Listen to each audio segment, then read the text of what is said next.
Good evening everybody and welcome to Absolution NYC, Absolution UK, the London division now, and here we are at the Dome with the lovely NFD, Bob, Rebecca, Lars, Luca, Chris and Gordon. I've remembered that.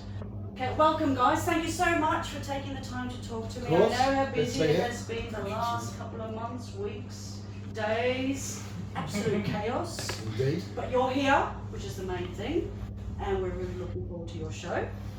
Okay, we'll start with my first question because I know we don't have a lot of time.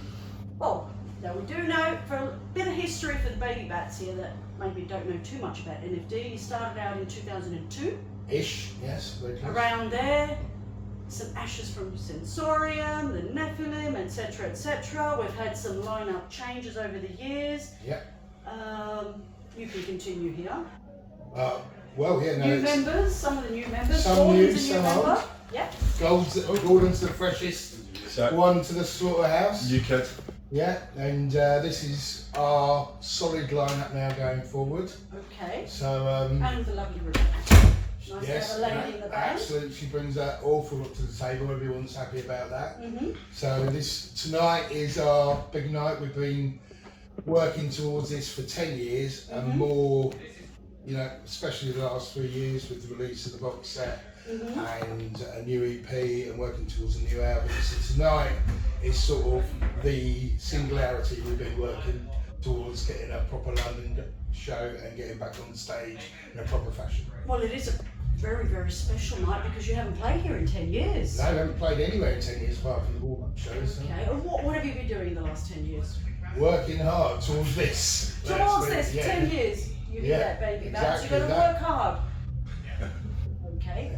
Okay, so this is a special show. You're back in London. How does it feel to be back in London? It's a bit surreal actually, because we've done so much stuff in studios and over phone calls and video calls. This band is a bit of a bizarre lineup and it wasn't really thought out, but everyone's from different countries all over the world.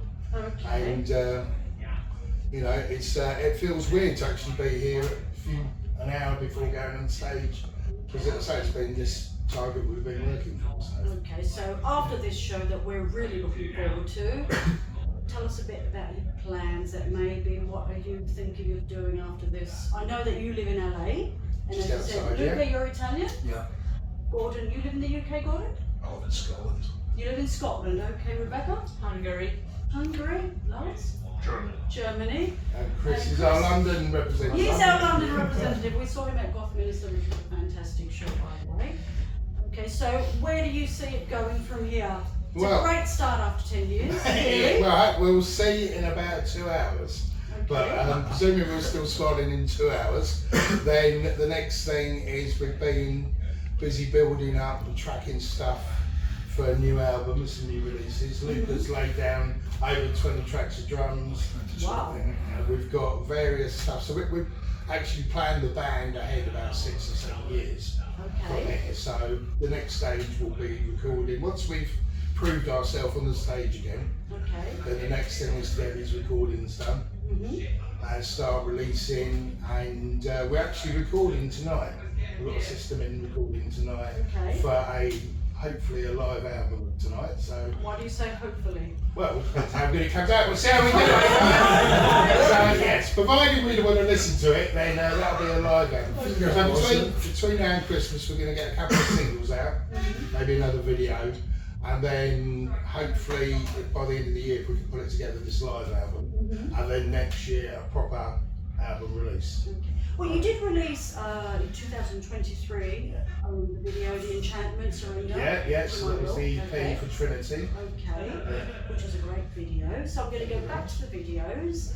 You do some great videos. You've done some great videos over the years. How important are videos to you? All of you as musicians, how important Well, do what you do you think they are? think? Do you think the video's important, guys? Do you think they're as fundamental as the music? The visual side is as fundamental as the music side?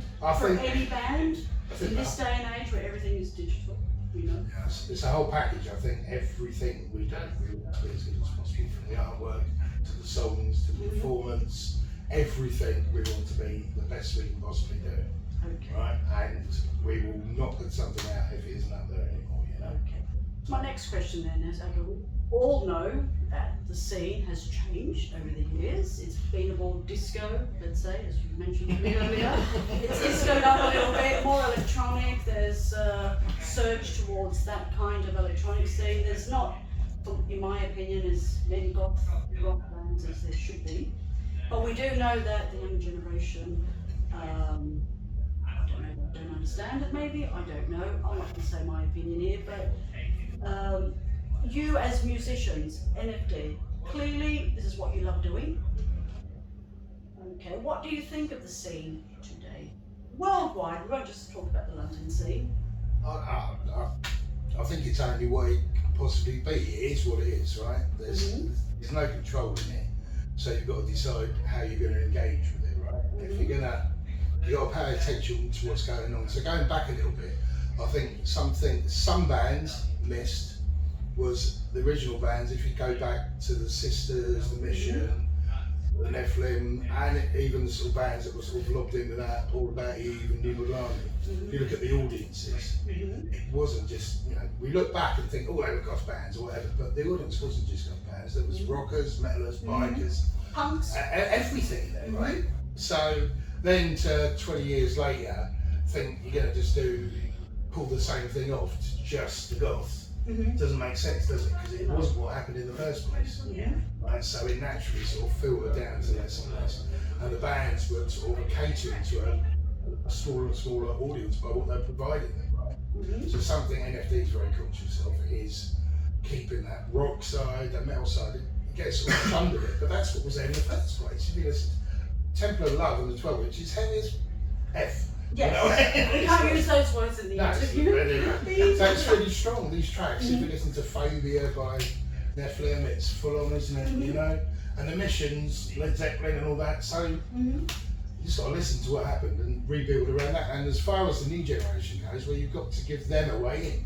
Can't expect them to come to you. We've got to get them back. Right. A bit more guitar orientated music and be a bit more diverse. So if you just go, I'm going to do what I want to do in this narrow sort of corridor, then you're only going to get the people that are in that corridor, right? You've got to open the doors and broaden things. And you've got to get the younger generation in so it can continue. So put gigs on that are 14 plus, so they can get in the door, that would help. Exactly. Okay. There's a lot of mums here with baby bats. Exactly. Which is great, I saw them in the toilets. Right, which was actually right? Yep. You got how did we get inspired with this stuff when we were kids? You got us to provide it. What are you saying? We're still kids. But you understand, you've got to open that door to them. Yeah. You've got to provide that gateway for them to come in. And you've got to realise, you've got to make a choice. Do you really want to do it or do you not really want to do it? If you really want to do it, you're going to end up sacrificing a massive amount to do it. You're not going to do it half-heartedly, right? If you want to play a couple of gigs at the weekend or in the evening and commit 10% of your finances to it and settle down with kids and stuff and do that, then that's a choice. But then you can't expect to have something that takes your whole life and effort to achieve, right? And you've got to practice into your skills. If you can't afford the artwork, if you can't afford that, then you've got to work and make a situation where you get it. Right? You need all these things in place, and that's what we've been doing. And we know, okay, so another question now, we all know that this whole digital streaming, online, etc., how do you say, like, releasing physical copies of your work, either that be vinyl, limited edition, CDs? Obviously the older generation still buy that stuff, and the younger generation to start buying it as well. Well, again, you've got no denying what's going on. We can't stop the movement of what's happening, right? As much as you want. So you've got to again look at it and engage with it in an intelligent way, right? And we've also not got everything working with just the record companies, only everything, right? So you can use stuff like Bandcamp. And if you get 1,000 followers on there, you can make as much money out of a release as you could by selling 10, 20,000 copies with a record company, right? You've got a bit more freedom by not being, let's say, on a record label. There's pros and cons in it all. You've got to look at it, put the time and look at it, and make a battle plan and how you're going to work it, and not just on the weekend when you fancy it. You're going to commit to it and go on with it. Okay, my next question is, okay, so as we mentioned, the whole more electronic movement, etc. Is there any chance that NFD might release some of their older things, remixes, more dancier ones? Well, Is that something that you guys have talked about or thought about? On the first album was a track called Darkness Falls, Mm-hmm. and on that was the backing of that track was done by Greg Brimson, who'd done lots of bands, but also Mark Hill from Cubanate. Mm-hmm. And that was hyper dancing. I heard that in the studio. It was actually being written for someone else, and I went, I want that. Mm-hmm. And the person that it was for screwed up and didn't get it, and I grabbed that with my heart. So we were open to that sort of stuff. Mm-hmm. Mark Thwaite did a Mm-hmm. mix with that sort of stuff in Mhm. on Trinity, and Ben Christo did his own thing. So Mhm. we're open to it. But I don't. Maybe we'll let people have a go at all that. Gordon will do a great remix sometimes. Maybe at some point. It's not a thing we've got to do now, but at some point I'm open to It an is album something of that's in the remixes. pipeline, Of let's course. say, okay. If it can be done, if it's good, right? If it's good, okay. So my next question is, who is the main songwriter of the NFD tracks? You're the boss? Just point him. So how is a song created? Pick up guitar, start playing. Does it sound good? Carry on. Does it sound Do you send like, your ideas across since you're Yeah. all over the globe? Yeah, I've sent it to Luke and Chris. I'm bouncing off Chris all the time, Mhm. see reaction and stuff, But been seeing all the stuff we've really utilising that's been written Mhm. over the last 20 years. I've got a massive library of tracks, and we just tap. Me and Chris and Luke, all of us would listen to them, and we picked one the other night, didn't we? We listened to a load of old tracks, and Lars smiled with a big beam. I thought, right, we're doing that one. Well, can I ask you then, what are your main musical influences? All You sorts. don't have to mention any bands in particular. I know. Look, all the classic old stuff, absolutely. New Muglami, saving stuff. I mean, I grew up picked up guitar because of Iron Maiden, like endless stuff, But it's also got amalgamate, 9 Inch Nails, Ministry, Mm-hmm. everything like that. Prodigy, it doesn't matter. It's good music, It's all music, It goes isn't it? straight. Yes. We're Yeah. open-minded musically. Totally. But I think we've got a sound in FD. Do you think that's right, guys? We've got a certain sound. Mm-hmm. And I try and not stay too much within that, not be scared of stepping out, Yeah, that's good. but also not like produce something that then all of a sudden everyone's like, what the hell's this, who's this, You want to keep a bit of an identity, but broaden your horizons, And we bounce, we listen to stuff, work out what's the best stuff.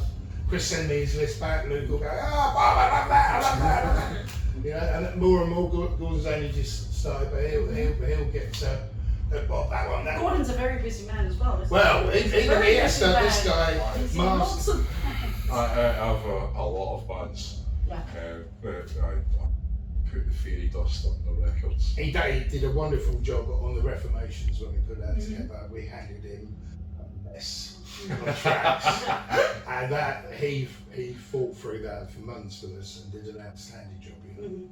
So Okay, well, my last question to you, because I know you guys want to get ready and get done up and everything for the show. You are really looking forward to this, I can tell, and I think it will be a fantastic show. I'm absolutely certain of that, and what will be recorded will be a fantastic album. thank you very much. Do you think it's going to be another 10 years when you come to London to play? Definitely not. No. I hope We don't want that in another 10 years, not. I hope not. No. We're gonna play tomorrow, probably. I would like to get us back next year. It's just making it work properly. So Okay, I mean, it is difficult since the fact that, everyone lives in different countries. I mean, do you like working that way? Do you think it's that's not? just how it is. It's just how it is, okay. But nowadays with the whole, doing everything online, you can do that. You probably wouldn't have imagined that would happen. let's say, Well, 20 years we've- ago when it started. I have to mention a couple of other people because we are a big family and a big team, and Mhm. more than ever in my life, I'm appreciating having that with these guys and everyone. Mhm. It's been a really special thing recently, feeling that massive team vibe with everybody bringing a huge amount to the table. So we've got Rob here, who used to be the head engineer at the Storia. He's been with us here. He's here. Ollie, Kenny, who runs Holy Rock Studios Mhm. up in Derbyshire, and he's played a massive part in giving his time and his studio to us using that. And Ed Shorrock has been Mhm. helping us with all the merch and funding Yep. the band and managing it with me. absolute legend, and Richard here tonight, Horrible Herbert, he calls himself. So it's been a massive team effort, and when we can get it all together, we're just going to make the right moves. No Okay, bold moves. no rush. No. No. Look, we're not young anymore. Yes, We're not going to give it another 10 years, but we're going to make some solid moves, you know. rather Okay, than, and we look forward to hearing that NFD will be doing some shows in 25, some festivals maybe around if Europe, we can make it America. work. Yeah.